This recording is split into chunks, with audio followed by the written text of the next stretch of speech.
Welcome in, as Christopher Laud called it, the Chris Watkins Hour. We'll work on it. We'll workshop it. It's all right. Is that what it's called? Yeah. Joining me, I should mention, on the other side. Not on the other side. Across from me. Directly across from me. If you're watching on Sacktown Sports 1140 YouTube channel, you can check us out.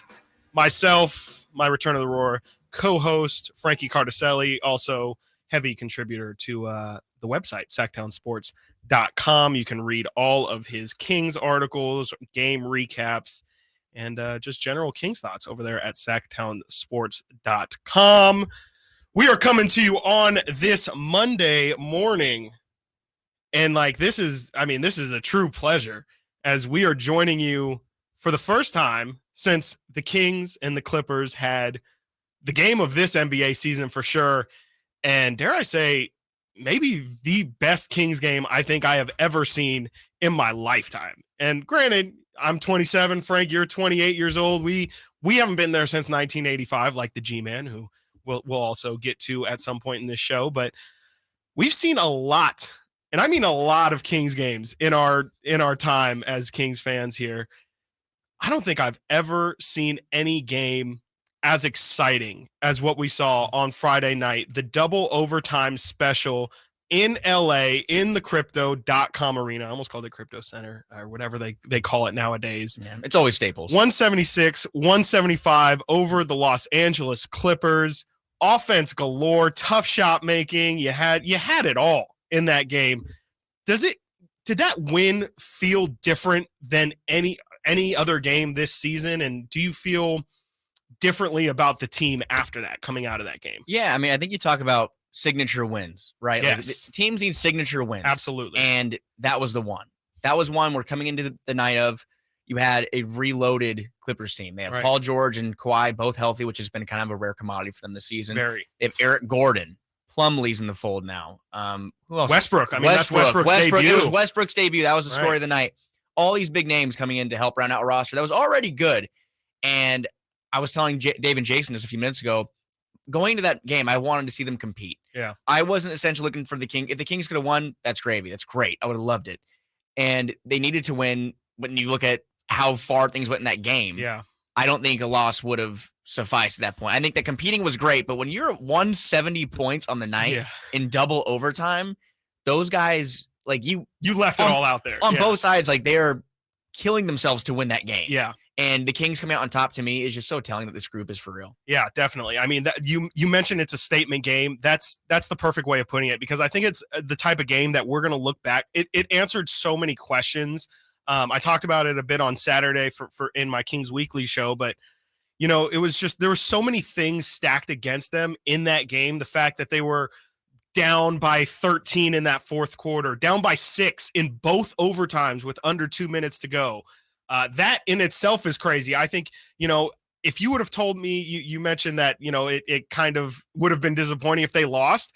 I was fully prepared prepping for that, for my Saturday show, to be like, I don't believe in moral victories, but the fact that they were just able to continue to fight and claw through that game when they really had no business doing so. And in a game where you allow 153 points in regulation, for defense to be the reason why they inevitably came back in that game, I think, again, it's just such a statement and something that I will undoubtedly go back to and point back to as, hey, I have doubts about this team. Here's a real example of them overcoming some real questions. I think especially, around the trade deadline, the talk of town was, we have to get a backup center for Domantas Sabonis. We cannot survive if Domantas Sabonis, or when Domantas Sabonis inevitably does find himself in foul trouble in a crucial clutch game. Well, what happened on Friday? Domantas Sabonis fouls out with, I think, 3 minutes to go in that first overtime segment. They go the final 8 minutes of that game without Domas. How would you have ever guessed that the Kings could have survived the final 8 minutes of a neck-and-neck game without Domantas Sabonis? No, and when that happened, again, I resigned to the fact that the Kings lost. I mean, the fourth quarter when the game was a 13-point game, I'm turning to my girlfriend watching. They gave it a good shot. Yep. Came back. And then when Domas fouled out, you just think, okay, his impact, you can't really put a value on it. Right. And with him out, Chimezie Metu, I mean, he's had good spurts this year, but to expect him to go out there and make a difference or kind of hold the fort down, it kind of is asking for a lot, especially against the Clippers, who are loaded. I mean, they're 1 through 5 on the floor that night were just guys who have been in the playoffs countless times, countless experience. I mean, NBA finals. I mean, there's so many years of experience on the floor, and Chimezie Metu is someone who's still kind of coming into his own. Definitely. It seemed like, okay, the game is done, but he stepped up. He had a couple of big possessions there. Even defending the inbound pass late in the, I think in the double overtime, he really did a good job. Yeah, he got a deflection right on the first one. Rebounding Shades of Ryan Hollins. Yeah, and of course he did kind of have a bad. He missed the box out on the free throw miss. Yes. Batum had that tip in, and he got it back though. Had to go and tip in of his own. He definitely was a perfect band-aid over that kind of Domas foul trouble scenario, but. There are so many aspects of that game that are impressive, and one to me is the second night of a back-to-back. Right. I mean, throw that in as another hurdle. Second night of a back-to-back, and there's audio. I was rewatching the game on NBA TV. They played it all day, apparently. I was visiting my grandparents, and shout out to my grandparents, by the way. They're probably listening. Big shout out. I was watching the game over, and the Clippers broadcast, you could pick up Fox talking to a fan courtside, and the guy was giving Fox some flack for missing one of those floaters that came up short in overtime.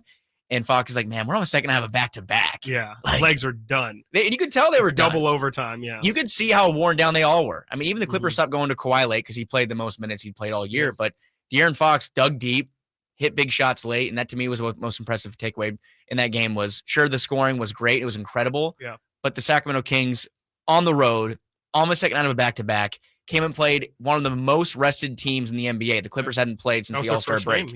So that is such an impressive win to me. Yeah, I completely agree. I mean, the second night of a back-to-back, the Kings have they've really responded to they did respond to, being fatigued. They had built-in excuses left and right in that game, and for them to persevere was huge. You mentioned, their ridiculous offense. We've gone 5 minutes here, and we haven't mentioned the guy who had the most explosive offense on that night, Malik Monk, 45 points in that game, 30 points. I did the math on this the other day, 30 points in fourth quarter in the 2 overtime periods. We talk a lot about De'Aaron Fox being that guy in the clutch, and he absolutely has been, and he had a couple clutch moments in that Clipper game, but Malik Monk was absolutely sensational in that game, and he really has been for the past 10 or 11 games or so, and especially since the All-Star break, he's came out incredibly hot. We've seen Malik be up and be down for this team at different points in this year. I mean, how great, how important is it for Malik to play well if this team is going to be able to play well against the teams like the Clippers in this league? Yeah, I mean, I think one of the biggest problems with the Kings over the years, and they've missed the playoffs, as we know, for almost 20 years, 16 years, they have had good teams before with a good 5. I mean, back to the Cousins days, they had teams with a good 5, but having a good bench and beyond that is so important. And Malik Monk, those 2 games he was missed going into the break, I mean, the Kings really needed some bench scoring, especially against Phoenix, a game the Kings were in it late. They just were relying on their starters too much. Yep. What he's been able to do since coming back has been incredible. I mean, and look at what he did against the Clippers. To start, 16 points in the fourth quarter. I don't want to say single-handedly because Fox had 10 points in the fourth as well, but those 2 Kentucky guys, and primarily Monk, are the reason why the Kings, number one, came back and got themselves in the game and in a position to win that game. Mm-hmm. But those big shots late in the game, those 3-pointers, those are tough shots. Mm-hmm. And you kind of have that, oh no reaction when someone's taking a fall away 3, just kind of pulling up. But Malik was knocking him down more times than not. And that to me is something that you can't put a price on it. Yeah, definitely. That fall away shot you're talking about was, I think it was the Kings were down by 4, and De'Aaron kind of just, recognizes Malik as the trailer. He was open. Kawhi was kind of sagging off a little. And Malik takes a fall away 3 pretty much for game. If he misses that shot and the Clippers score on the other end, they're up 6. And, the Kings have made tons of comebacks that game. But there were so many times where it was like, you mentioned, you turn to your girlfriend and you're like, I think it's over. So many times where they were just, it's not even the fact that it's the Kings and I've seen them not like any NBA team. If they're down by 6 in overtime, it's done. It's over. It's over. It's on a 5-minute period on the road. Second night of a back-to-back. Throw in all of the Domantas Sabonis not playing, all of that. And again, like the Kings' biggest issue, if you would have asked me before that game, what is like the nightmare scenario for the Kings? It's a game where a team like the Clippers, a team that is definitely has offensive weapons, but by no means is one of the most high power offenses in this league. They could not miss. They could not stop them. And if you're going to have a team that's not good at offense, shooting out of their minds. I mean, the shots Kawhi Leonard was, I think he hit 13 of his first 14 shots in that game. He was hitting fadeaways, turnarounds, contested threes, step back threes. He was on another level. He was quite literally unstoppable. The Kings had no answer for him. And for them to be able to survive really the Clippers' best punch. And that's what it really felt like, was the Kings were in a boxing match and they were just taking haymakers to the dome. And it felt like one of these was just going to knock them out for the count. And they kept getting up, and not only getting up, but they found themselves and started hitting back, and eventually kind of got the knockout blow with 36 seconds left for De'Aaron to, I mean, of course, you shouldn't be surprised that De'Aaron's the one who inevitably hits the shot that seals the game, but it was just absolutely incredible. What is there one thing? I mean, we mentioned the Sabonis, we mentioned the Monk, the back-to-back. What was it to you that was really the most surprising part? I mean, surprising or impressed? I mean, same thing. I'd say I will say surprised and impressed by the fact that the Kings just respond to the runs, and they responded to runs again and again and again all game long. The Clippers were in control of that game. I mean, I'm looking at the game chart. I think the Kings didn't hold a lead, and I have it right here. I don't think they held the lead. They held the lead early in the game. Clippers led for the entire game. Crazy. If you look at the game chart on NBA.com, there's a lot of red where the Clippers are, and a little bit of purple at the end where the Kings made their run. It just seemed as close as they would get in the fourth overtime, second overtime. They couldn't get over that hump. Yeah. Until De'Aaron's go-ahead shot that ended up giving them the win. So just responding to those runs against good teams is something that I really wanted to see from this team, and they've done that. They did that, and they also did it again. It's not the same thing against a Portland team that was missing a bunch of guys, but going down big early, responding, that's big to me. Yeah. And while the Kings, that's an issue we'll talk about, I'm sure, later or another time, them getting off to slow starts, they did that. They were able to come back from 7, 6, 12, what have you, late in the game. But also another takeaway for me is the fact that I think this was the most 3-point field goals a team has made in a game this year and lost. Yeah. The Clippers made 26 3-pointers. Set a franchise record, their own franchise record. Yes. Rightfully so. Rightfully so. I mean, I can't imagine they scored 170. Right. I mean, before. Yeah. So 60% from the field, 58% from three. You're not supposed to win those games. You're not supposed to win games where your opponent shoots 60, 58, and like 85 splits. No, it's just ridiculous. I mean, and again, second highest scoring game since what, 83? I think it was 186, 184. It's just ridiculous. Thing I'm most proud of, the Kings now own the Crypto.com building scoring record. Kings of the King. We can of the crypt. We can forever hold that building is now owned by the Sacramento Kings. Kings own it. We own the record. That game was pretty incredible. Where does that rank in our all-time NBA Kings memories? We're going to talk about that and more on the other side of the break. You're listening to Sacktown Sports 1140.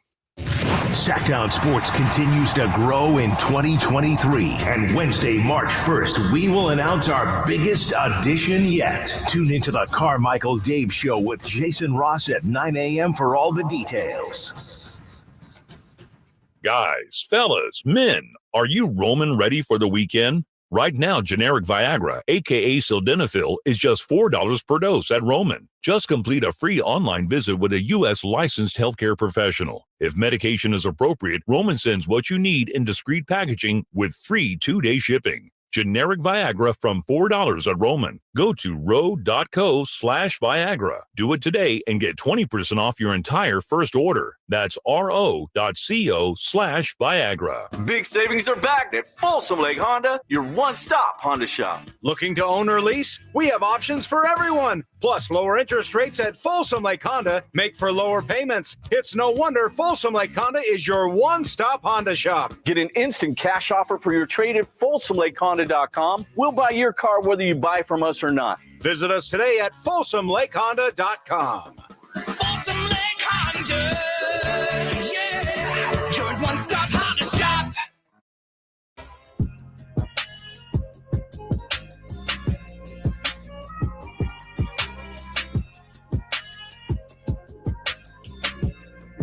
Launch from the near side. Finds Sabonis. Back to the basket. Here's a double team poke away attempt by Isaiah Joe, weak side.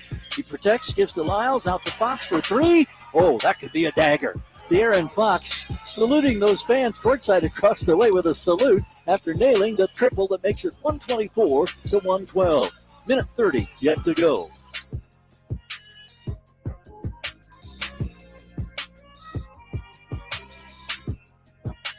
That was the voice of the legend, the one and only Mr. 3000, Gary Gerald.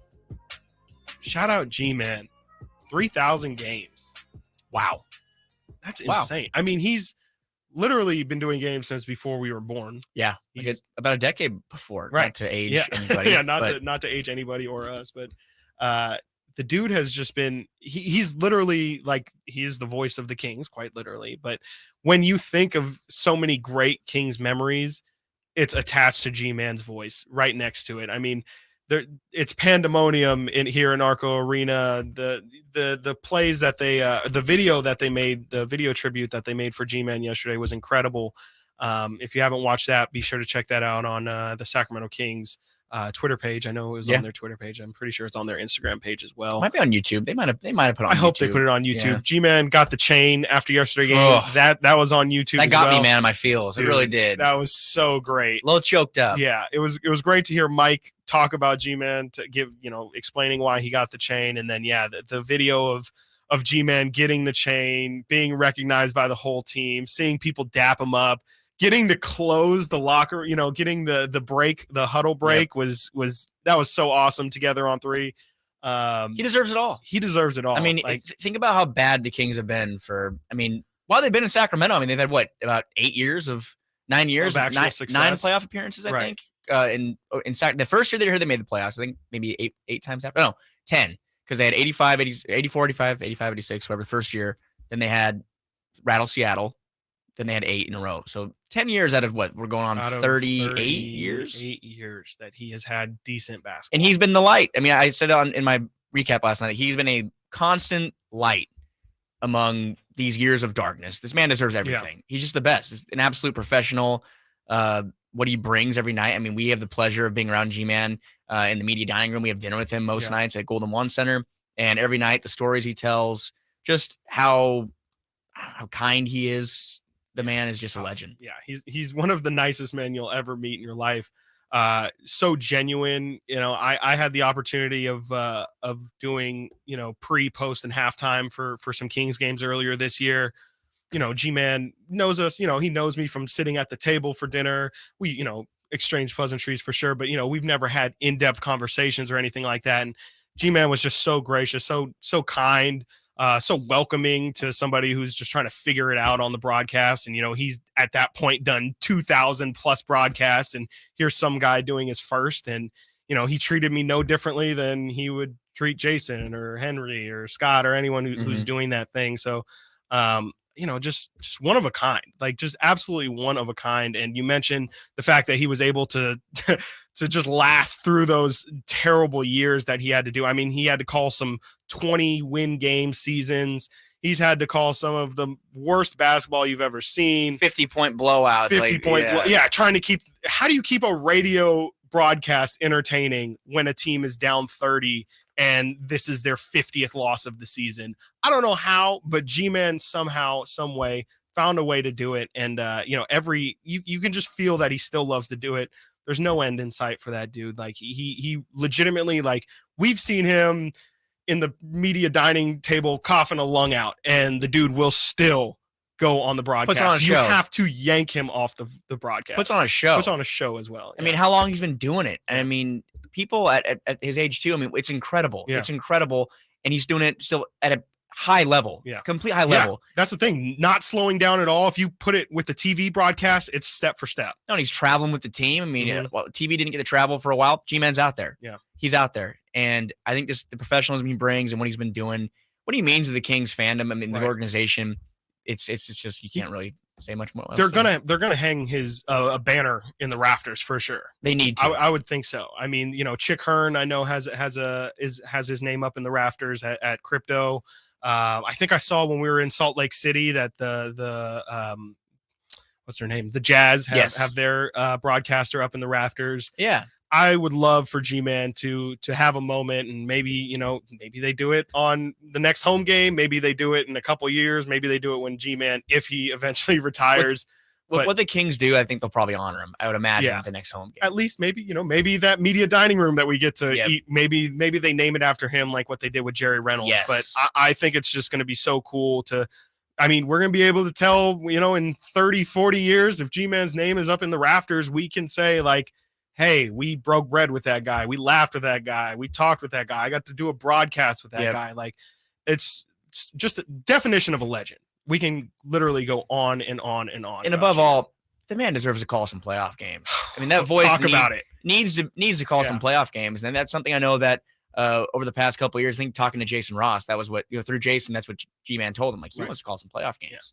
Yeah. And the Kings have to finish off the season strong, but the fact that they're doing this and he's hitting this milestone and all these things are happening while they're on that road to the playoffs will make that so much more valuable. The fact that G-Man can have a 3,000th call of his career and call some Kings playoff games, because him being in the packed Golden One Center, describing the atmosphere with his words is just something I need to have happen. I need it to happen. And for game 2,999 to be the game that it was on Friday, the second highest scoring NBA game in history, what an incredible coincidence for that to be, and just an honor, I'm sure, for G-Man to be able to call such an incredible game.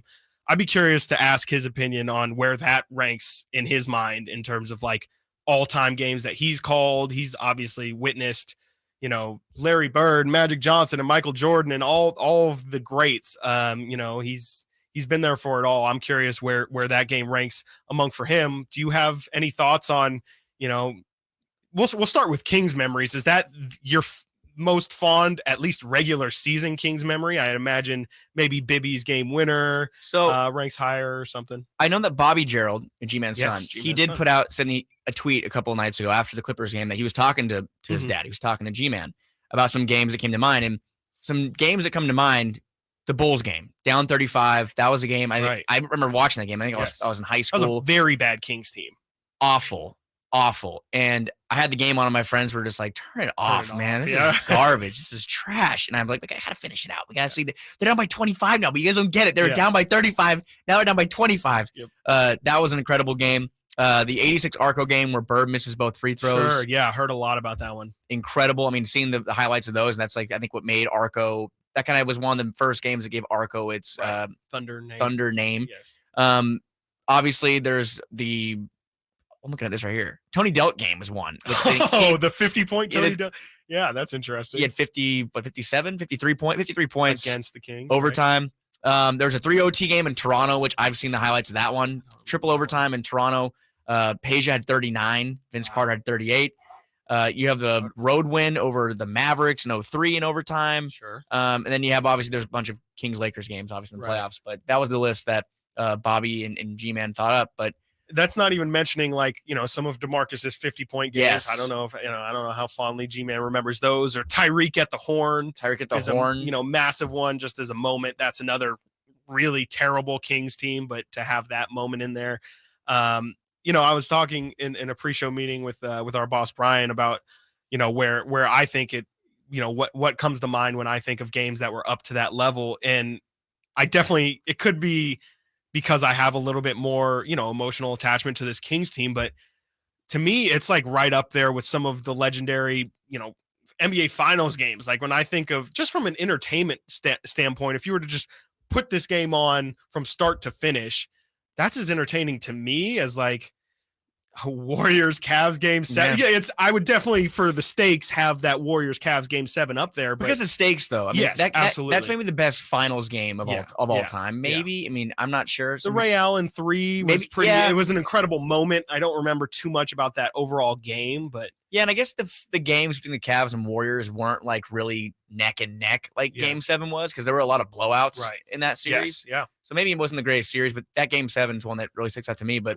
no, Kings Clippers. I think it's up on that. I mean, it's Game in 7? that tier, I think. Game 7 of 2016. Yes. Oh, I think it's like in that tier of, again, I don't know if I'd put it up there for the stakes were a little bit more significant. Whenever that game comes up, like my YouTube queue, like, Game 7 highlights, if it's 5 minutes long, I always watch it. Yeah. I always watch it because I want to feel what I felt when I watch it that day. It was incredible. I mean, the fact that like nobody scores the final 5 minutes of that game 7, but it doesn't matter except for Kyrie. No, I mean, it adds to the drama. In the block, the chase down block, LeBron, but it's almost like the complete inverse of that Kings Clipper game where people can't miss for no one's missing 5 minutes, and then game 7, nobody makes it. The biggest, I think, stretch of misses for the Clippers came in double overtime with about 3 minutes left. I think that, the Kings ended the game on a 7-0 run. 7-0 run. Yes, they did. So I don't think the Kings had a 7-0 run in the whole game until then. No, absolutely. I completely agree. We're going to talk, the Kings played more than just one game this past weekend. We're going to talk about the Kings victories over OKC and Portland coming up on the other side of the break. You're listening to Sacktown Sports 1140. The only place you'll find De'Aaron Fox is Sacktown Sports. Spins away from the defender in the paint. Soft floater.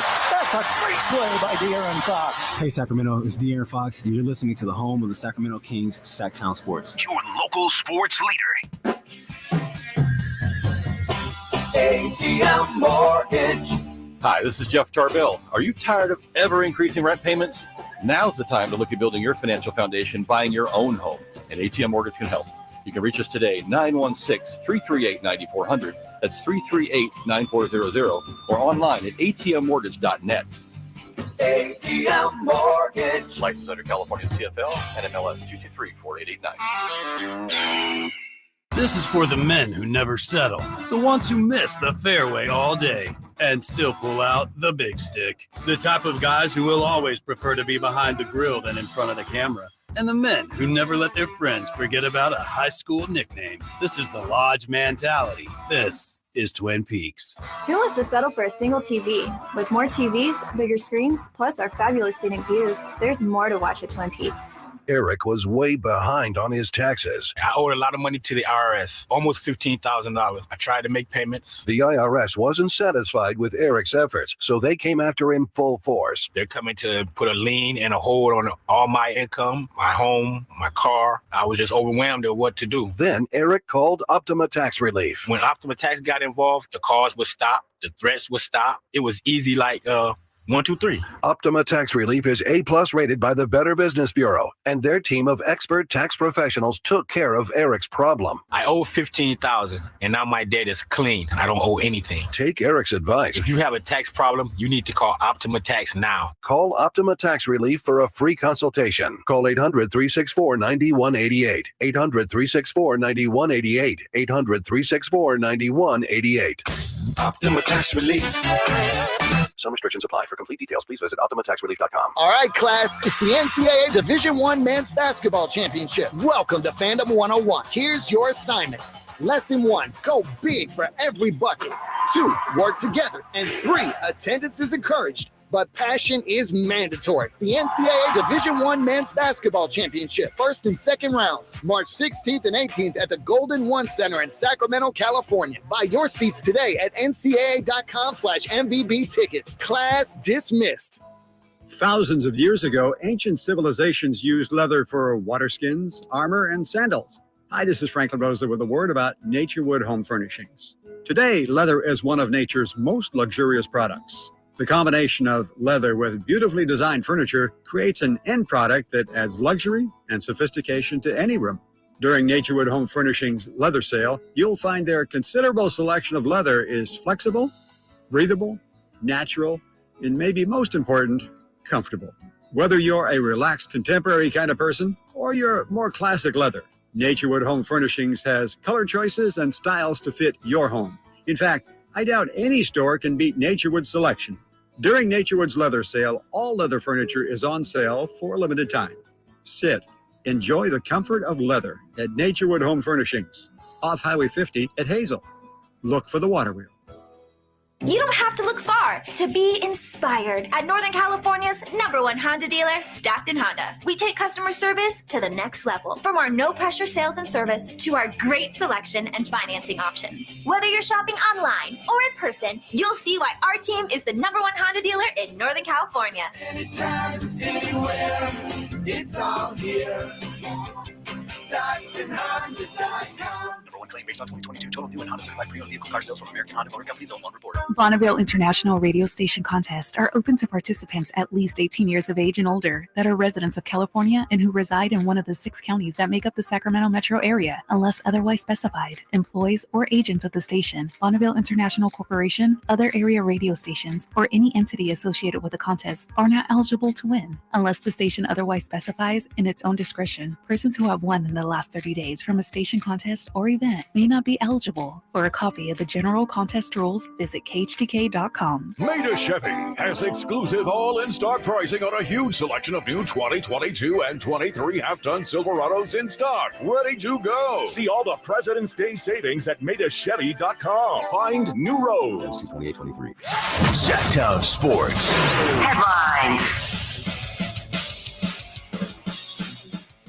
I'm Chris Rillard with your Sacktown Sports headlines. It was a monster weekend for the Sacramento Kings, and it started with the Kings' 176-175 double overtime win against the Clippers. They followed up that performance with a 124-115 win over the Thunder last night in the OKC. Kings will be back in action tomorrow against the Thunder. You can listen to the game starting with game night at 3:30 and tip-off scheduled for 5 right here on Sacktown Sports. Damian Lillard had a game that might have you questioning resting players. The Trailblazers rested the All-Star on Thursday against the Kings, but he opened up his post-All-Star season with 71 points in the Blazers' 131-114 win over the Rockets yesterday. Now more of Chris Watkins. Hey, Kings Cowboy, Frankie Cardicelli.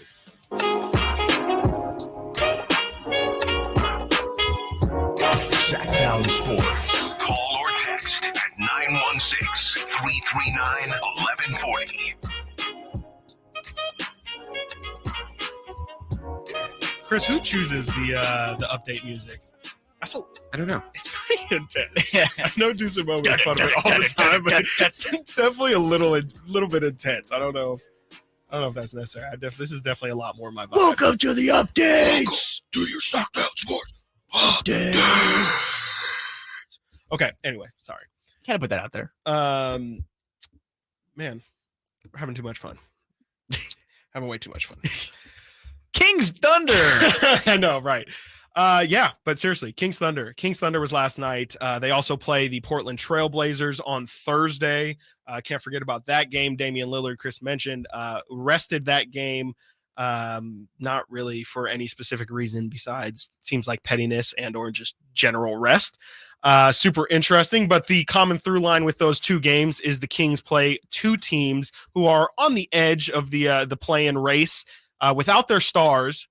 And I think for moments in both games, the outcome was maybe questionable for moments, but inevitably the Kings did pull out the victories and beat two teams that record-wise, I think you would say that they should take care of. Have any thoughts on, the Kings' minor struggles in those games and the eventual pulling out of it? Yeah. Quick side note. Matt George is in the chat. Oh, gosh. ABC's TV's Matt George is in the chat. Hello, Matt. What's up, Yogi? You got the attention you want. Yogi Bear. Look, the games are too precious right now to look at and think that the Kings can I know. Matt is blowing us in the chat. Crazy. This guy's crazy. You have to win the games that you quote unquote should win. And Yes. as impressive as the win against Dallas was, as impressive as the win against the Clippers was, as very impressive as that one, Very. mind you, you look at the Kings who have fallen short so many times against teams that are missing players. Right. And for someone that's this close to the playoffs, we're in March, day after tomorrow. Like the season is winding down. You can't keep having these games like, okay, Kings lose another game to a team that's missing 2-3 starters. Yep. Like, was missing 4 starters. And they start the game, in a 22-6 hole? Yes. And I think I didn't feel stressed. You kind of know they're going to make a run. It wasn't like the same feeling as the Dallas game when the Kings went down by, it was 45-25 after the first quarter. It had a different feel, but it's not encouraging when you see a team get down that quick because that happens against teams that are healthy. And if they are, at full health, it's not going to be as easy to recover. But the Kings did recover. They beat the Blazers. They beat them in pretty convincing It was fashion. convincing, yeah, by the end of it for sure. They completely brought the hammer down. And then last night was a game to me. I mean, OKC has been, I'll say, a good team this season. They are not the Oklahoma City Scrappy Thunder. at least. They're yeah. scrappy. I mean, they're in the hunt. They're a game and a half out of the plan right now. And obviously, Shea Gilgeous has been a huge part of that. And him being out, to me, makes it a game that the Kings need is a strong word, but you need to win these games. Yeah. You're so close right now. They're the 3rd seed. They have a 3-game cushion now over Phoenix, which we'll talk about a little later. That happens because you take care of these games. You win these games. You create the space you need. You put teams like Phoenix, the Clippers, and Dallas in a position to where they are in must-win situations. And the fact that the Kings are doing that consistently, 3 games in a row, I think they've won 6 of their last 10 after kind of struggling for a little bit there. The recovery's been nice to see. Yeah, definitely. I think I'm gonna go off the point you just made there. It's so key for them to be taking care of these games that against teams that they quote unquote should be beating. I mean, they have so many more games against the best opponents in this league. They have another one against Denver. They have some games against Phoenix, some games against Dallas, another game against the Clippers as well. And then some of the better teams in the East as well. Like, we can't forget this team still has to play Boston and Milwaukee. I think that they've played the Sixers twice already. If they're I'm not done, mistaken. thankfully. Yeah, thankfully. Have another game against the Knicks, which we'll talk about a little bit in a little bit. But they have so many games against legit teams in this league that they're gonna lose a couple of them, if not half of them. There's a good shot. The Kings have not fared well so far this season against teams above 500. If they can finish 500 against those teams, that's great, as long as they continue to take care of the opponents that they're supposed to beat. And it's a lot easier said than done, as we all know. Every single night, you have to take the game on an individual by individual basis. You can't just chalk up, oh, the Kings just beat OKC, so they're going to beat them again tomorrow as well. Like, you're going to have to go into that game. We don't know if Shea is going to be playing, but the point is you have to come out every single night with that kind of focus that we've seen from this team ever since coming out of break. It really, truthfully, does feel like you can tell that these guys have kind of ratcheted up a notch since the All-Star break. You heard Terrence Davis talk on Thursday about how he was thinking during the All-Star break about, wow, like, these guys, like, we're about to do something that hasn't been done here in 16 years. I think these guys really do understand, not just from, you look at the West and your everyday regular franchise, and you're trying to compete for a playoff spot in a very tight, tough Western Conference.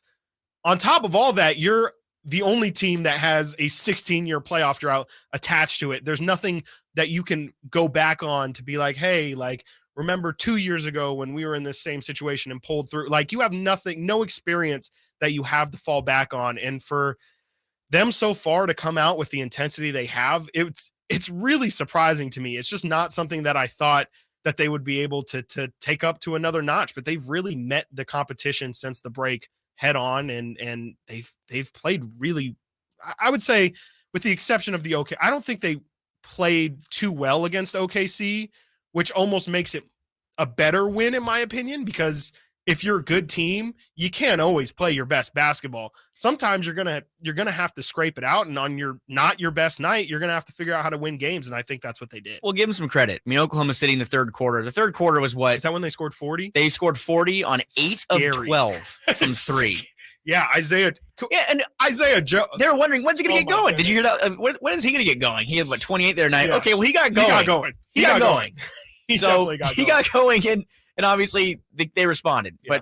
But the game to me was, the Kings were on the verge of putting them away. Mm-hmm. They were double-digit lead. Seemed like it was kind of going that way. I kind of thought they were going to maybe go on cruise control, and Isaiah Joe said no. Yeah. So the fact they were able to kind of rebound from that.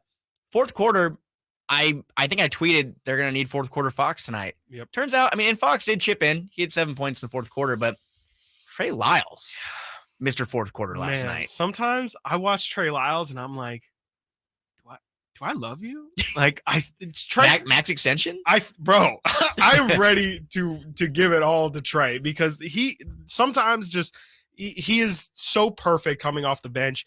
What do you think about, I think we saw in the Clipper game a little bit before Sabonis fouled out, them go to Trey Lyles at the 5. They've gone to Trey Lyles at the 5 a couple times in some key situations, especially recently. Where are you right now on the Chimezie Metu versus Trey Lyles at the backup 5? Is it matchup based? Is it kind of? It's got to be matchup. Who's got it going that night? It's got to be matchup based, right? Because when you look at Oklahoma City, they don't really have a true center. Right. They don't have. I think last night they started, or the other night it was Jalen Williams started at center. Yeah. I think he's 6'7", 6'6". I think this on the telecast, the shortest starting center in the NBA this year, the shortest player to be started at the center slot.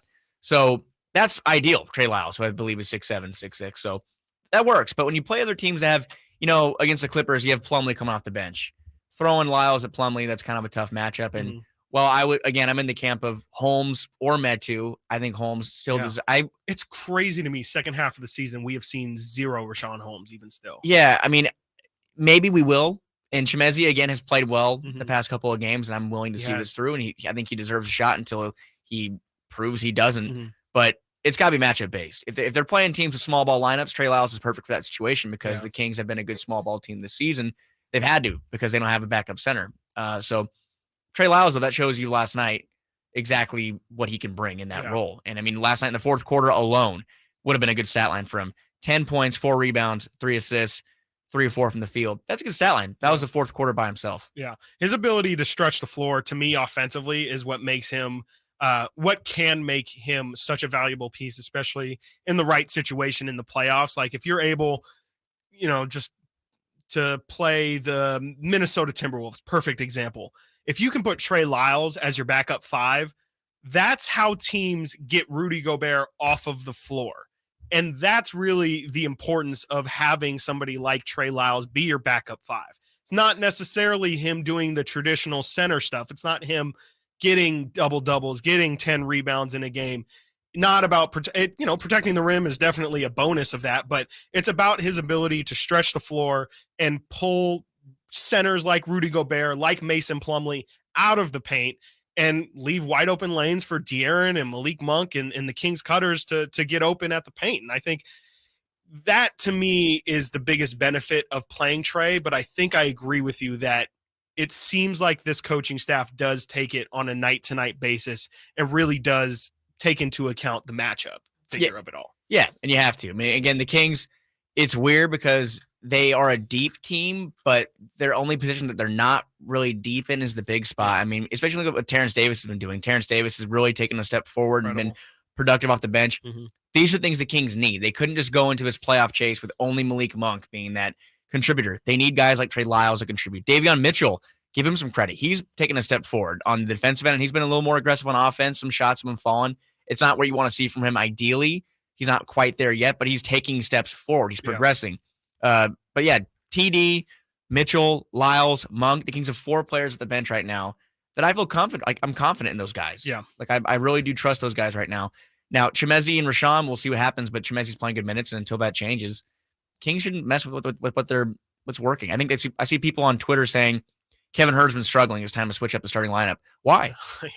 This is work. The Kings are playing well with what they have going right now. Why would you change that up? I mean, I like Malik Monk off the bench, and closing games is different than starting. Yeah, it's way different. Definitely. And I don't think Kevin Huerter has played, incredibly, and I don't think he's played up to starter quality, but I don't think that it's time to necessarily change the rotation. His numbers are still good. Right, exactly. On the season, they're still good. The body of work is there. It's there. And he's just going through a cold, like these guys they're not going to be hot for 82 games, and they're going to go through their slumps. And I think clearly, if you watched All-Star Saturday, Kevin is definitely going through a slump right now, but he's trying to work through it. It's not like he's missing everything. And again, like I think the thing that I've been most impressed with Kevin Huerter this year is that he's not just a 3-point shooter. He does really hunt 2-point shots as well as his 3-point shots, especially if it's not falling. The Kings aren't going to earn that 3 seed on their own. They're going to have some help from around the league. We take a look at some of the other teams in the Western Conference on the other side of the break. You're listening to Sacktown Sports 1140. You keep asking, we keep delivering. We keep delivering. Tune in Wednesday, March 1st at 9 a.m. for another monumental announcement that will change the sports landscape in Sacramento. On Sacktown Sports. And brake fluids to improve your stopping power. Right now, save 15% when you get any 2 Duralast rotors with the set of Duralast brake pads. Missing a tool?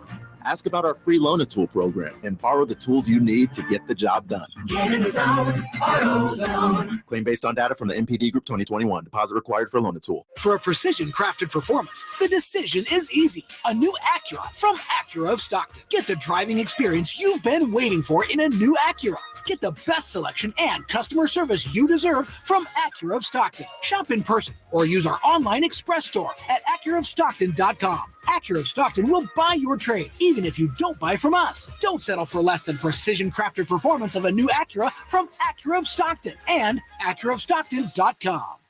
Folks, there's a fast break with the game on the line. He dribbles down the court, passes ahead for the alley-oop, and it's caught for a slam dunk. Do you need an assist? Regain and optimize your performance. See what Pacific Men's Clinic can do to make your love life the best it can be. Pacific Men's Clinic's safe and pain-free, clinically proven procedure breaks up plaque and stimulates the growth of healthy new blood vessels. Call for your free consultation now at 916-545-7577. That's 916-545-7577.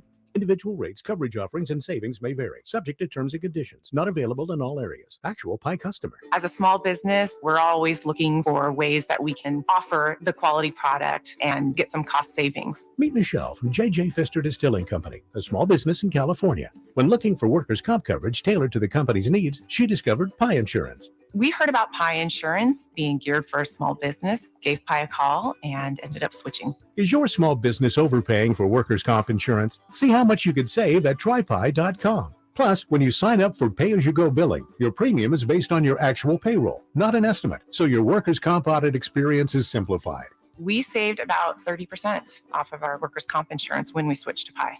It's as easy as pie to get the savings you deserve. What are you waiting for? Ask your agent for Pie. Or get a quote in 3 minutes at trypie.com. That's TRYPIE.com.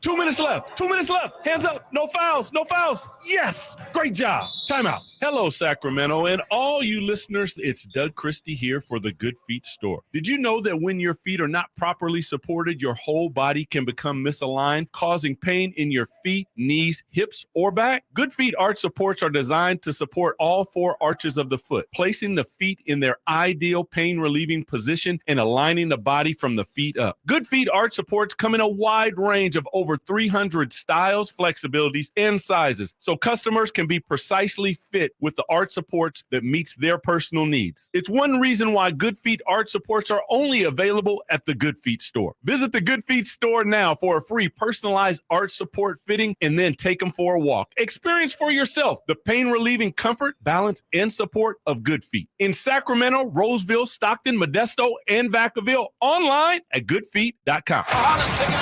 On Wednesday, March 8th, for the first time ever, AEW Dynamite and Rampage make their way to the Golden One Center in Sacramento.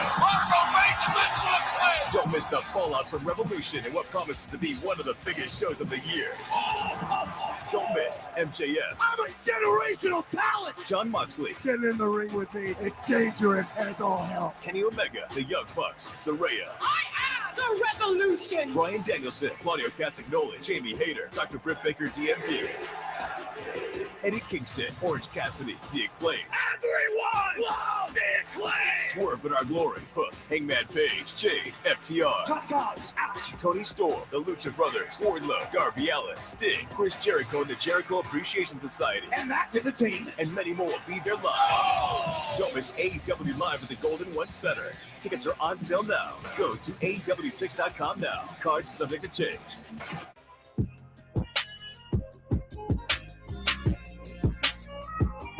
Live and local. Live and local. This is Sacktown Sports. Final segment. Chris Watkins, Frankie Cartaselli. Great pronunciation. It's not hard to say. It's not. It's not hard to say. If you're not, you just read it. I mean, if you, Cartaskelly, I get it. It's but not hard to spell it. I mean, maybe we've been doing a podcast now for like 4 or 5 years. It's so a I've running had to, gag, though. It's spell it. It's a running thing you hear. Yeah. People don't say it. Chris, you have the drop, the Frankie Cascarelli. I mean, there's. I don't think he does. Yeah, he definitely. Chris has everything. Anything anyone. Frankie Cascarelli. Told you. Chris has everything anyone has ever said on this airway. In somewhere, some way, he can dig it up. Right. Yeah, it's not that hard, man. It's not that hard. I appreciate it. I know. You've said like you want to change your last name for it. Like, I'm not gonna change. I said that. Yeah, No. you were like, am I gonna have to change Nick, my last name? Oh yeah, I questioned it. I think Nick was saying to change it or change it on Twitter or something. And I was like, no. It's not. It's just. I like my name. It's not that hard. It's not that hard. Anyways, let's take a look around the league. As I mentioned, coming out of the break, the Kings are, they can win as many games as they want. I mean, unless they want to win literally every single game, they're going to need some help from across the league. It's not just going to have to be them in order to secure their playoff spot. You and I were just talking in the break. It kind of feels like now the Kings are trending towards safely a top 5 seed. I mean, obviously there's a lot of season still to be played out, but when you look at the fact that the Kings now have acquired a 3-game cushion between the 3 seed, the Sacramento Kings, and the 4 seed right now, which is the Phoenix Suns, they're 3 games back. There's only so much time, and Kevin Durant still isn't back. And then, Dallas seems to still be figuring it out. The Clippers have a very, the Kings have a tough schedule. The Clippers also have a very tough schedule and haven't performed well against some of the better teams in this league. Dare I say, like, things are kind of looking optimistic for the Kings. I think you have to look at this standings and the way that they've came out of the break and really feel good about the way things are heading, right? Yeah, if anyone out there was staring at the standings last night for an hour before going to sleep, you're not alone. I did that as well. It's so fun looking at them right now. But I will say they have put themselves in a great position, but March is going to be a tough month. You look at who they have coming up. They have next weekend a big back-to-back, a home back-to-back. Golden One's going to be packed. Clippers, Minnesota. That's Clippers game on Friday. I'm looking at that one. But after that, there's about a couple of games there. You have the Knicks, which we talked about, TNT game. Kings moved to TNT. They boot Warriors, Grizzlies. Yeah.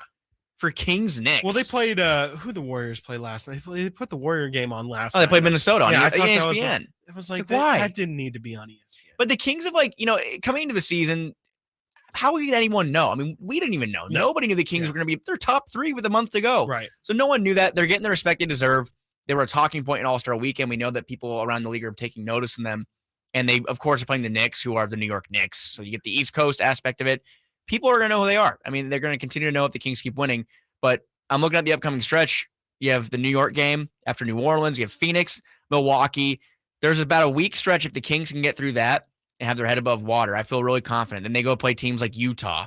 They play Minnesota. They have a back-to-back against Portland, San Antonio. There are winnable games down that stretch, but they need to show they can keep their head above water against those heavy hitters. But they put themselves in a good position. They have a little bit of a cushion. As we said, they have a 3-game lead over the 4th seed Suns right now. They have a 4-game lead over the 6th seed Mavericks. Yeah. And it's different. Like in baseball, I think we talked about it. In baseball, there's a 4-game gap. You can close that in a 4 series. days. You're right. You can close that within a series. Basketball is a little tougher. I mean, the teams chasing the Kings need to win on a nightly basis, and the Kings need to play above 500 basketball. Like, that's pretty much the way that it needs to go if they're going to get caught. But if the Kings finish the year, 22 games, 12-10, I think they're a top 6 seed, which I don't think is too much to ask for. No, I don't think so either. Like, especially with, again, how they've came out of the gate, it feels like they have a different level of focus, and what their record was against teams below 5 or above 500 at the first 2/3 of the season. I have a tough time believing that they'll struggle that much in the final third of the season. And you mentioned how difficult it is to catch up on games. A 4-game lead, which the Kings have on the 6 seed Mavericks right now, that's like 2 weeks to realistically come back. So right now, Father, time is on the Kings side right now. They control their destiny. They absolutely control their destiny, which is exactly where you want to be. And no chasing. If the Kings go on a losing streak, to be fair, the Memphis Grizzlies right now are playing the worst basketball that they've played all year. I think they've lost they had a good game 10 of their last 15 games. And they're still, they've slid for sure. The Kings are now only a game and a half out of the 2 seed, which, I don't feel comfortable talking yet about the Kings potentially getting that 2 seed, but if the Kings struggle, there's definite opportunity. Like, let's we're painting things in a positive light right now. But why? I'm saying, why not? No, I mean, everything's on the table. 100%. The Kings jumping to 2 is on the table. Them falling out of the top 6 is on the table. But the point is, they have a more likely chance, based on where they are in the standings. And knock on wood, everybody. If the Kings stay healthy, why can't they be there? I mean, in Minnesota too, their schedule coming up.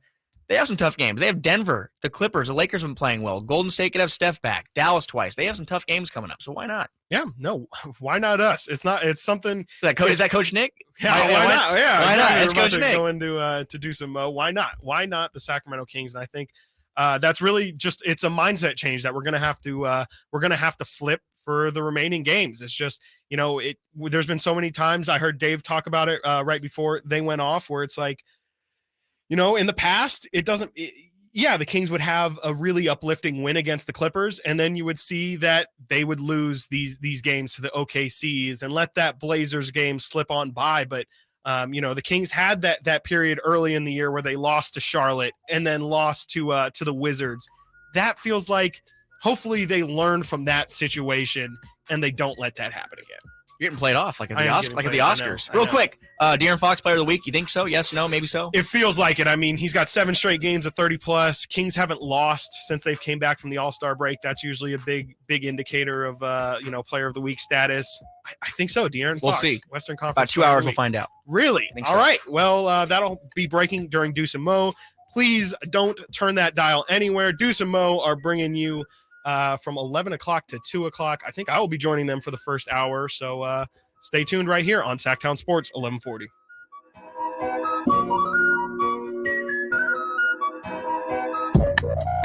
The only place you'll find Harris